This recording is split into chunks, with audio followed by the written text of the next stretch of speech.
మీ పిల్లలు maths science లో dull గా ఉన్నారా? 100% మార్క్స్ కావాలంటే ఆన్లైన్ ట్యూషన్ ట్యుటోరిక్స్ లో జాయిన్ అవ్వండి. నమస్తే, వెల్కమ్ టు సుమన్ టీవీ. నేను మీ సాయి భైరి.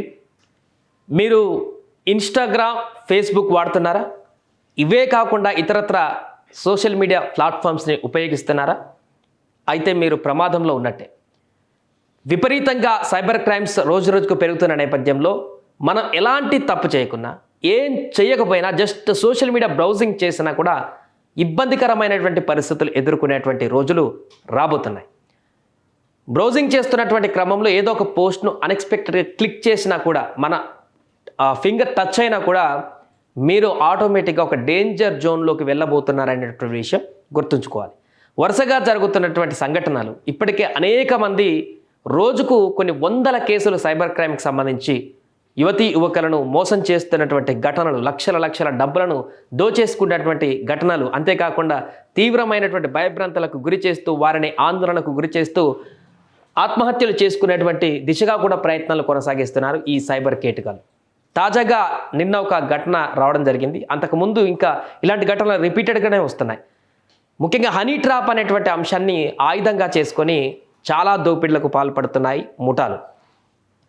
కొంతమంది అమ్మాయిలని ఈ యొక్క హనీ ట్రాప్ ద్వారా ఈ యొక్క సైబర్ క్రైమ్లోకి దింపి, మోసాలకు దింపి అనేక మంది యువకులకు చాటింగ్ చేయడమో, లేకుంటే మెసేజ్ చేయడమో, ఫోన్ కాల్స్ ద్వారానో మాయమాటలు చెప్పి స్వీట్గా మాట్లాడుతూ వారిని పూర్తిగా ఆ ట్రాప్లోకి దింపేసి, ప్రేమ అనేటువంటి ట్రాప్లోకి దింపేసి వారిని బ్లాక్మెయిల్ చేయడమో, తర్వాత లేకుంటే ఆ ప్రేమ అనేటువంటి ముసుగుతోనే వారి దగ్గర నుంచి అందిన కాడికి లాగేసుకోవడమో, ఆ తర్వాత ఇంకా ఎక్కువగా అపోజ్ చేస్తే వారి అంతు చూసి హత్యల వరకు కూడా చేయడం ఘటనలు జరుగుతున్నాయి. దీనికి ఏజ్ కూడా సంబంధం లేదనేది ఒక ఘటన తాజాగా జరిగింది. నిన్న ఒక 70 ఏళ్ళ వృద్ధుడు కూడా ఫేస్బుక్లో ఒక యువతి చేసినటువంటి చాటింగ్కి దానికి లొంగిపోయి ఆమెతో విస్తృతంగా చాటింగ్ వలలోకి పోయి తన దగ్గర ఉన్నటువంటి డబ్బులన్నీ కూడా వారికి ఇచ్చుకొని, ఆ తర్వాత వారు చేసినటువంటి ట్రాప్లోకి వెళ్ళిపోయి వారు పెట్టిన భయభ్రాంతలకు గురయ్యి 38 లక్షల వరకు కూడా ఆ ముఠా సభ్యులు వసూలు చేస్తే ఇచ్చుకోవాల్సిన పరిస్థితి వచ్చింది. ఆ తర్వాత సైబర్ క్రైమ్ పోలీసులను ఆశ్రయించారు. సో ఇలా పూర్తిగా సైబర్ క్రైమ్ మోసాలు పెరిగిపోతున్నాయి. ఫేస్బుక్, వాట్సాప్, ఇన్స్టాగ్రామ్లో అందమైన యువతి హాయ్ అంటూ ముచ్చట్లు మొదలు పెడుతుంది. గంటల వ్యవధిలో చాటింగ్ అండ్ కాల్స్ తర్వాత నేరుగా నగ్న వీడియోలు, కాల్ లేకుంటే చాటింగ్స్. నిజంగా యువతులు చేసినట్లు నమ్మితే నిండా మునిగిపోయినట్టే. సైబర్ నేరగాళ్లు డబ్బు కొట్టేయడానికి నగ్న వీడియోలతో బెదిరింపులకు పాల్పడుతున్నారు. నేరగాళ్లు ఆన్లైన్ సోషల్ మీడియా నుంచి యువతల ఫోటోలు సేకరించి వాట్సాప్, ఇన్స్టాగ్రామ్ డీపీలుగా పెట్టుకొని సందేశాలు పంపిస్తారు. చూడండి, చాలా ఇన్స్టాగ్రామ్లలో కూడా మంచి ప్రొఫైల్ పిక్స్ ఉంటాయి, అందమైన అమ్మాయిల ప్రొఫైల్ పిక్స్ ఉంటాయి. ఆ ప్రొఫైల్ ఓపెన్ చేస్తే కూడా అన్నీ కూడా ఆ ఫోటోకి రిలేటెడ్గా కొన్ని పోస్టులు, బయట ఉన్నటువంటి పోస్టులు పెడతారు. బట్ ఆ ప్రొఫైల్ వారిది కాదు, ఆ అమ్మాయి పెడుతున్న పోస్ట్ కూడా కాదు. ఎక్కడో ఈ ఏఏ వచ్చిన కాంచి ఇంకా ఈ విపరీతంగా పెరిగిపోయాయి, అడ్డు అదుపు లేకుండా పెరిగిపోయాయి. అందుకనే పబ్లిక్ ప్రైవసీ లేకుండా పబ్లిక్లో పోస్టులు పెట్టుకునేటువంటి ఇన్స్టాగ్రామ్ కానీ, ఫేస్బుక్ కానీ, ఇతరత్ర ప్లాట్ఫామ్స్లో యువతులకి హెచ్చరిక లాంటిదని చెప్పొచ్చింది. మీరు కనుక సరదాగా ఎక్కడికైనా లంచ్కి వెళ్ళిందో, లేకుంటే పార్కులకు వెళ్ళిందో, ఇంకెక్కడికైనా వెళ్ళినటువంటి ఫోటోలు కనుక మీరు పబ్లిక్లో కనుక పోస్ట్ చేసినట్లయితే మీ ఫోటో ఖచ్చితంగా అది ఇతరుల చేతులకు వెళ్ళినట్టే. మీరు అవునన్నా కాదన్నా ఎంత సెక్యూరిటీ పెట్టుకున్నా కూడా దానికి, అంటే ఆ ఫోటోకి లాక్ వేసుకున్నా కూడా ప్రైవసీ, మీ మొత్తం అకౌంట్ ప్రైవసీ తప్ప పబ్లిక్ అకౌంట్లోకి వెళ్ళి పోస్ట్ పెట్టుకుంటే మీ ఫోటో ఖచ్చితంగా ఇతరుల దగ్గరికి వెళ్ళినట్టే.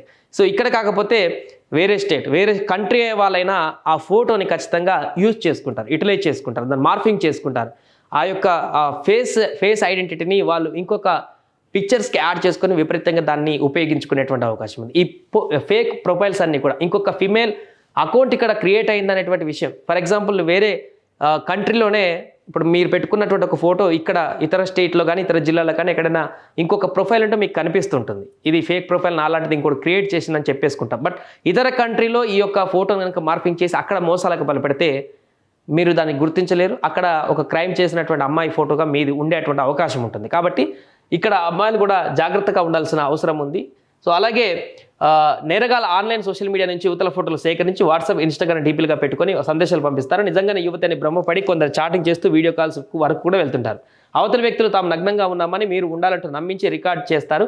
వాటిని కుటుంబ సభ్యులకు పంపిస్తారు. సామాజిక మాధ్యమాలలో పోస్ట్ చేస్తామని బెదిరించి డబ్బులు డిమాండ్ చేస్తారు. వాస్తవానికి యువతల పేరుతో సైబర్ నేరగాళ్లు అశ్లీల వెబ్సైట్ల నుంచి సేకరించిన నగ్న వీడియోలను వీడియో కాల్లో ప్రదర్శిస్తారు. సో ఇలా నిత్యం జరిగేటువంటి పరిస్థితి నెలకొంటుంది కాబట్టి యువతీ యువకులు జాగ్రత్తగా ఉండాల్సిన అవకాశం ఉంది. యువతీ యువకులే కాదు, ఇప్పుడు పెద్ద ఏజ్ ఉన్నటువంటి వ్యక్తులు కూడా స్మార్ట్ ఫోన్లు వాడుతున్నారు కాబట్టి, కొంతమంది వృద్ధులు కూడా స్మార్ట్ ఫోన్లు వాడుతున్నారు కాబట్టి తెలిసి తెలియక చేసేటువంటి పరిణామాలు కొన్ని అయితే, తెలిసి చేసేటువంటి తప్పిదాలు కూడా కొన్ని ఉంటాయి. అందుకనే వాటన్నిటికీ కొంచెం దూరంగా ఉండాల్సిన అవసరం ఉంది, లేదంటే ప్రాణాలు కోల్పోయేటువంటి పరిస్థితి ఉంటుంది. కొన్ని జాగ్రత్తలు కూడా ఇక్కడ మెన్షన్ చేయడం జరిగింది, వాటికి సంబంధించిన చూద్దాం. సామాజిక మాధ్యమాలలో అపరిచిత నెంబర్ల నుంచి యువతుల ఫోటోలతో సందేశాలు వస్తే ఎట్టి పరిస్థితుల్లో నమ్మొద్దు. అండ్ అన్నోన్ పర్సన్స్ని మీకు ఫ్రెండ్ రిక్వెస్ట్ పెట్టినా, లేకుంటే మిమ్మల్ని ఫాలో అయినా, మీకు ఏమైనా మెసేజ్ చేయాలని ప్రయత్నం చేసినా జస్ట్ అవాయిడ్ చేయండి. అంత అనవసరం. ఏముంది అవసరం? కొత్త వ్యక్తులతో మాట్లాడడానికి, మనకు ఉన్న ఫ్రెండ్స్తో వాళ్ళతో మూవ్ అవ్వడానికి టైం సరిపోని పరిస్థితుల్లో మనం ఇప్పుడు మూవ్ అవుతున్న సందర్భంలో కొత్త వ్యక్తులతో కొత్త పరిచయాలు, అది కూడా మన ఆఫీస్ అట్మాస్ఫియర్ లేకుంటే ఫ్రెండ్స్ సర్కిల్లోనే ఇంకెక్కడైనా డైరెక్ట్ ఫేస్ టు ఫేస్ పరిచయం ఉన్నటువంటి వ్యక్తులతో మాట్లాడితే తప్పలేదు. కానీ ముక్కుముఖం తెలియని ఆన్లైన్లో ఎవరో ఒక ప్రొఫైల్ పంపిస్తే వారితో రిలేషన్ పెట్టుకోవాల్సిన అవసరం ఎట్టి పరిస్థితులు లేదు. ఇక్కడ చాలామంది తప్పిదం చేస్తుంటారు. అపరిచిత నెంబర్ల నుంచి నేరుగా వీడియో కాల్ వస్తే స్పందించొద్దు. కొన్నిసార్లు మనం ఎలాంటి కాల్ మాట్లాడకుండా సామాజిక మాధ్యమాల నుంచి సేకరించిన ఫోటోలను నగ్నంగా మార్చి మోసగిస్తారు. వీటికి భయపడదు. అపరిచిత కాల్స్ ఇప్పుడు చూడండి, ఈ లోన్ యాప్స్ కానీ, బ్యాంక్ క్రెడిట్ కార్డులు కానీ, ఈ రకరకాల వచ్చిన పెరిగిపోయిన తర్వాత రోజుకు ఒక 20-30 కాల్స్ ప్రతి ఒక్కరికి అన్నోన్ కాల్స్ వచ్చేటువంటి పరిస్థితి నెలకొంది. కొంత ట్రాన్సాక్షన్ చేసేవారికి కానీ, కొంచెం బిజినెస్ ఆ రకంగా ఉండేటువంటి కానీ విపరీతమైనటువంటి కాల్స్ మనం వద్దన్న కూడా వస్తున్నాయి. ఈ ఫేక్ కాల్స్, దీంట్లో అంటే ఫ్రాడ్ కాల్స్ వస్తుంటాయి. దీంట్లో బ్యాంకుకి సంబంధించినవి, లోన్కి సంబంధించినవి, క్రెడిట్ కార్డ్ సంబంధించిన ఇతరత్ర ఎక్సెట్రా పోను సైబర్ కేటుగాలకు సంబంధించిన కాల్స్ కూడా దాంట్లో ఉండొచ్చు. జాగ్రత్త. అందుకనే పూర్తిగా అన్నోన్ నెంబర్కి సంబంధించి మీకు ట్రూ కాలర్ ఉంటే దాంట్లో మీకు ఫోన్ రాగానే కనిపిస్తుంది. అది రెడ్ మార్క్లో వచ్చిందంటే కంపల్సరీ దాన్ని అవాయిడ్ చేస్తే అయిపోతుంది. లిఫ్ట్ చేయాల్సిన పనే లేదు. వాడు ఎవడైనా కానీ అవసరం ఉంటే మెసేజ్ పెట్టుకుంటాడు.